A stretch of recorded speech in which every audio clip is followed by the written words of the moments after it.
Pemirsa, fakta baru kasus penyekapan dan penganiayaan berat yang dilakukan oleh Taufik Hidayat terhadap gadis YTR terungkap. Taufik Hidayat ternyata sempat berkencan dengan perempuan lain di hotel saat ia masih menyekap korban dengan kondisi mengenaskan. CCTV merekam saat Taufik Hidayat bersama seorang wanita memasuki lobi hotel di kawasan Jatinangor, Sumedang. Keduanya diketahui memesan dan menginap di hotel selama beberapa saat. Penyidik juga menegaskan jika rekaman ini terjadi di sela-sela aksi keji terhadap korban YTR. Video ini pun viral. Taufik Hidayat mengaku mengenal pasangan perempuan melalui aplikasi daring. Setelah menjalin komunikasi, keduanya sepakat bertemu dan check-in di hotel. Hal ini diakuinya sebagai selingan saat ia menyekap dan menjadikan korban YTR di bawah penguasaannya. Namun setelah masuk ke kamar selama beberapa saat, tersangka kembali terekam terburu-buru keluar kamar dan meninggalkan wanita. Penyidik mengakui jika sempat terjadi cekcok antara keduanya hingga Taufik pergi meninggalkan sang wanita serta merampas ponselnya. Dari Bandung, Jawa Barat, Mujib Prayitno, iNews melaporkan. Dan pemirsa, sudah ada Anissa Rizky di Mapolda Jawa Barat. Selamat siang Anissa, apakah rekonstruksi penyekapan dan penganiayaan YTR sudah dimulai saat ini? Selamat siang Wiki dan juga pemirsa. Jika ditanya apakah rekonstruksi dari kasus penyekapan dan penganiayaan yang dilakukan oleh Taufik Hidayat di Mapolda Jawa Barat saat ini sedang berlangsung, yakni rekonstruksi ini digelar di gedung Direktorat Reserse PPA dan juga PPO Polda Jawa Barat. Tadi pada pukul 9:41 waktu Indonesia Barat, tersangka Taufik Hidayat tengah tiba di tempat kami melaporkan dan juga tadi kami sempat melihat kedatangan dari kuasa hukum tersangka dan juga kuasa hukum dari korban. Selain itu pihak keluarga juga tadi kami sempat melihat ayahanda dari korban yang tiba di Mapolda Jawa Barat bersama kakak dan juga adik kandung, yang mana saat ini proses dari rekonstruksi sedang berlangsung di area dalam gedung Direktorat Reserse PPA dan PPO Mapolda Jawa Barat.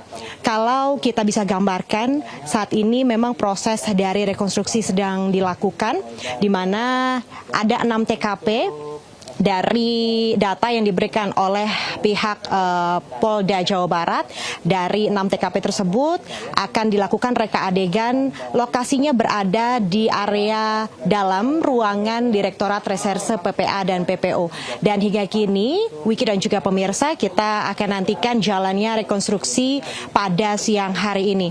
Dan mengenai pasal yang disangkakan kepada tersangka yakni Taufik Hidayat, ada 2 pasal yakni 466 yang menyatakan bahwa perbuatan ini mengakibatkan luka berat, yakni selain itu juga ada pasal 451 berkaitan penyanderaan. Kita akan nantikan bagaimana jalannya rekonstruksi yang digelar hari ini guna pendalaman kasus penyekapan dan juga penganiayaan yang menimpa gadis YTR. Untuk sementara saya kembalikan kepada Wiki yang ada di studio. Baik Anissa, terima kasih atas informasi yang Anda sudah sampaikan. Selamat bertugas kembali, kami tunggu terus informasinya.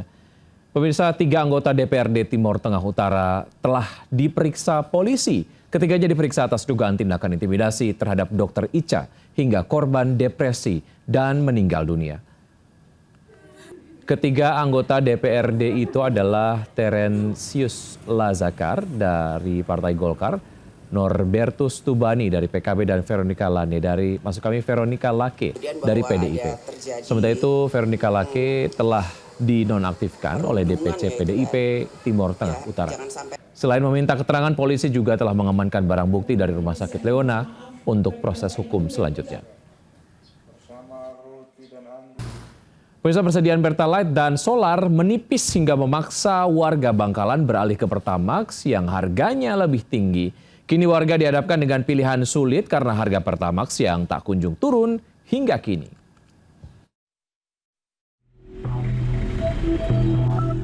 Antrean kendaraan terjadi di sejumlah SPBU setelah Pertalite habis hingga ke tingkat pengecer di Kota Bangkalan, Jawa Timur. Warga mengaku tetap mengantre demi mendapatkan bahan bakar subsidi Pertalite. Namun tidak sedikit dari mereka yang akhirnya beralih untuk membeli Pertamax ketika stok benar-benar kosong di SPBU.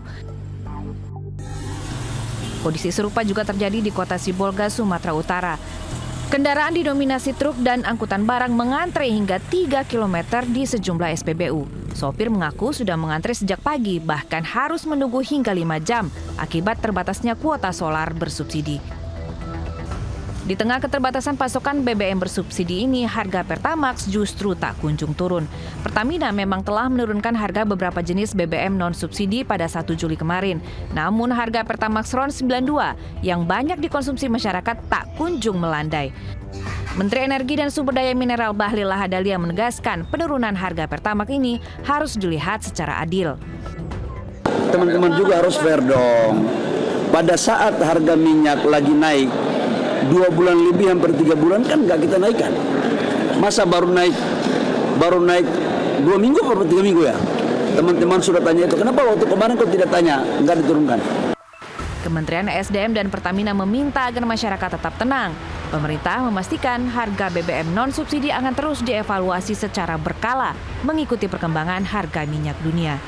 Ya pemirsa, mulai hari ini 1 Juli 2026 PT Pertamina Patraniaga resmi menurunkan harga BBM non-subsidi di seluruh Indonesia. Dan penurunan harga ini merupakan evaluasi dari kebijakan fiskal nasional, kemudian dilihat juga daya beli masyarakat serta harga minyak dunia. Dan pantauan kami di SPBU daerah Cikini, Jakarta Pusat untuk saat ini memang belum terjadi penumpukan yang begitu signifikan, namun memang terlihat beberapa kendaraan yang mulai berdatangan untuk mengisi BBM non-subsidi yang memang mengalami penurunan. Dari Jakarta, Indira Utomo, Vihir, Jaka Samsa, iNews melaporkan.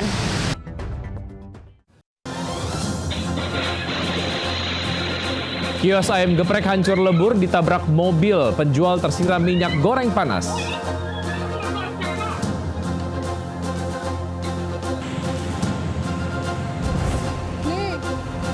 Polisi mengawal mobil menteri kena damprat perempuan karena menyerobot saat macet.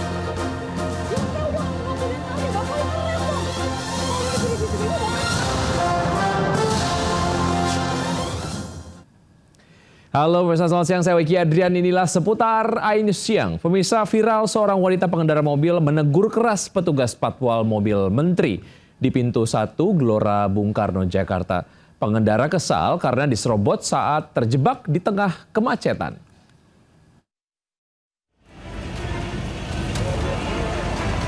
Nih, patwalnya nggak bener. Wanita pengendara mobil ini langsung keluar dan menyemprot petugas patwal RI 21 di belakangnya. Jangan jangan kayak gitu, jangan mentang-mentang kalau berapa R21. Ya saya udah nunggu dia tadi, bapak yang ngerem dong. Kalau lihat jadi CCTV, bapak yang salah, saya duluan, saya ngantuk. Pengendara wanita ini kesal lantaran diserobot saat terjebak di tengah kemacetan pintu 1 Gelora Bung Karno, Jakarta. Ia mengaku dipepet dan dimaki petugas saat tengah berbelok, sementara posisinya tidak memungkinkan untuk berhenti. Ya nggak bisa kayak gitu, saya duluan, bapak yang harus tahu dari jauh, bapak ngebut banget. Saya mau udah pelan, Pak. Jangan seenaknya sama masyarakat, Pak. Ngawal R21 siapa tuh? Viralin aja, guys. Pengendara bernama Larasati Zili ini yakin ia tidak bersalah, bahkan meminta polisi membuka CCTV jalan di sekitar lokasi. Usai video ini viral, patwal mobil pejabat RI 21 ini akhirnya meminta maaf melalui pesan langsung ke pengendara. Sebuah mobil minibus tiba-tiba menyeruduk warung ayam geprek di Denpasar, Bali hingga hancur berantakan. Akibatnya 2 pedagang luka, 1 diantaranya tersiram minyak panas dan harus dilarikan ke rumah sakit.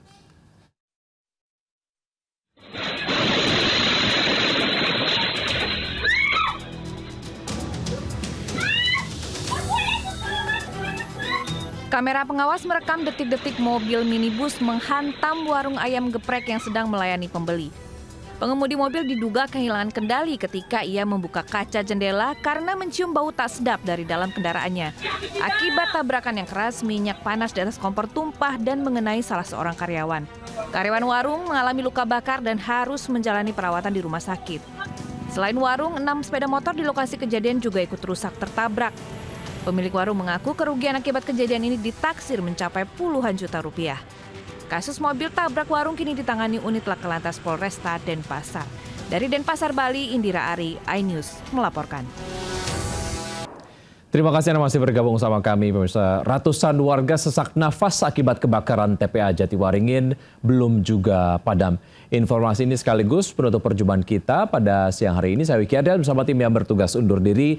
Tetap semangat dan sampai jumpa.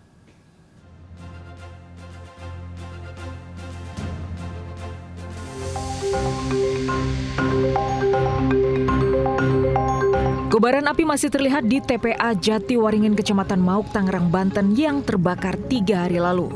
Asap pekat membumbung tinggi dan berhembus ratusan meter sampai ke permukiman warga.